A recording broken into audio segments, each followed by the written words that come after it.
Hi again, everybody. This is video number 2 for my series of day off video kind of things. Um, I wanted to tell you guys a little story about how something that happened to me a couple of months ago. Um, and I apologize now because a lot of it's going to be kind of vague because my memory is shit and there's a lot of it that I just flat out don't remember. So, um, let's see where I can start. Okay. So, a friend of mine picked me up after work one night, and we went out to Applebee's. So, this was probably about, maybe 12 o'clock at night. So, we went to Applebee's and we sat up at the bar, and there were not a lot of other people there because it was just really late. There was us at one end, around, because it's one of those circular bars if you've been in an Applebee's, and sort of across from us was another couple of guys, and friggin' hold on a second. It's a little better. Um, so like I said, there was a couple of guys at the bar across from us. There were a few other people at random tables, but mostly, we were pretty much alone. And I, being the little douchebag that I am, uh, was talking very loudly, um, specifically about the God delusion, because I had just read it at the time, and I was explaining a lot of the points made in it to the friend of mine that I was there with, and he was sort of open to it. He doesn't have any specific thoughts on religion either way, so I was sort of giving him my 2 cents and just really being excited and telling him all this different stuff and all the different points that the book makes and everything. But I can't remember exactly what points I was specifically shouting about at the time. So, like I said, I sort of see out of the corner of my eye this one guy across the bar, and at certain points when I had said certain things that he obviously could hear, he was kind of like either like giving like a slight chuckle or sort of like huh, and then going back to his food. And at one point, he made a comment, and for the life of me, I cannot remember what he said, but it was something that like I couldn't gauge what his opinion on the whole thing was, and I'm just like, holy crap, this guy is gonna start something with me, or he's gonna say something, he's gonna get in a big argument, or he's gonna try to like proselytize to me. Something bad is going to come of this. So I keep going. I'm like, screw it. I can voice my opinion. Uh, Whatever. If he wants to get in a fight, not that I was looking for a fight, but I just sort of, like I said, slight douchebag, a little bit of an asshole, talking too loud. So we go on. We continue our mozzarella sticks or whatever the hell we were eating, and the restaurant was closing. And we get up, and the guy across from us gets up. And as we're walking out, he stops us. And I'm like, here we go. And he starts telling us this story, this personal story of something that had happened to him. And he says, a couple of years ago, I got in a car accident, and I was in a coma for about, I think he said he was in a coma for about a month. And I was like, okay, seriously, he's gonna say that he came out of the coma, and that's when he dedicated his life to Jesus, or something like that.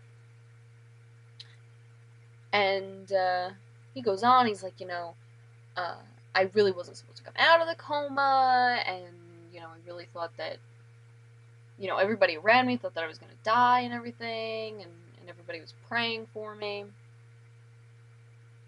And he said, then I came out of the coma.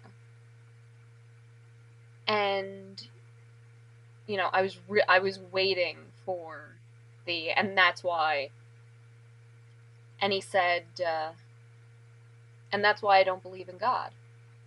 That's why I know that there's nothing up there, because why would I be saved? And he said, he was like, I'm not a particularly bad or good guy, but, you know, save some poor kid somewhere that's about to die. Save somebody else. And everybody wanted to tell me that it was a miracle, and I was like, no, it wasn't, because I wasn't worth saving. Save somebody else in my place. Don't save me. And he said that that's what brought him to his atheism. And I was shocked, because I was really not expecting that. And, but he seemed sort of sad as he was telling that story, that was how he lost his faith, and that's how he, you know, came to the conclusion that there's no God.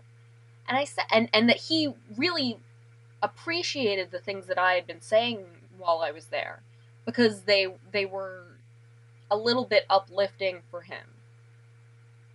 And I told him, I was like, go get the book, go read it. It'll really, you know, because he was sort of sad in the fact that he knew that there was no God.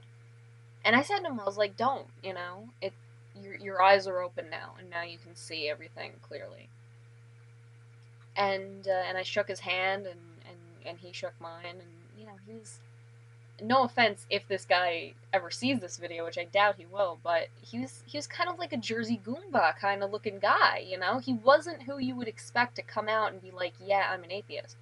And at this point, right when I was reading The God Delusion, I was sort of like, because I've been an atheist for a really long time. Like, I've always been very skeptical on the whole idea of God. And only in the last few years have I really, like, realized all of the different reasons that I really, you know, the reasons why I really don't believe. But in that, I sort of, and in not believing, it's made me feel kind of isolated from people, and isolated even from my own family, who are all Catholic, like well, some of them serious Catholic,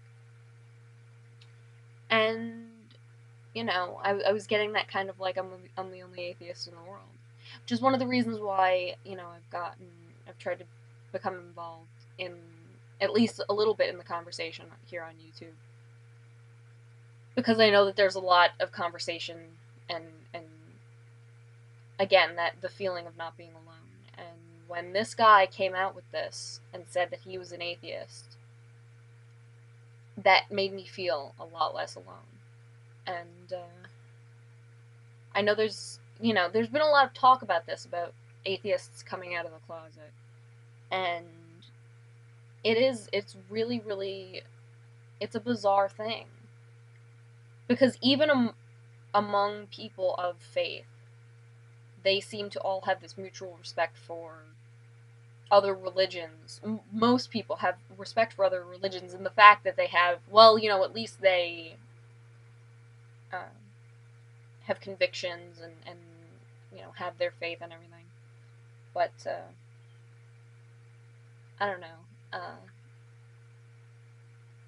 There's this sense that I get from people that, again, I'm just angry, or I'm just trying to be contrary. That's what I get from my family a lot. That the reason that it's just because, you know, I don't want to get up on Sundays, and I'm just trying to be different. And that kind of sucks. But it helps when there's other people around who share the same beliefs or lack thereof.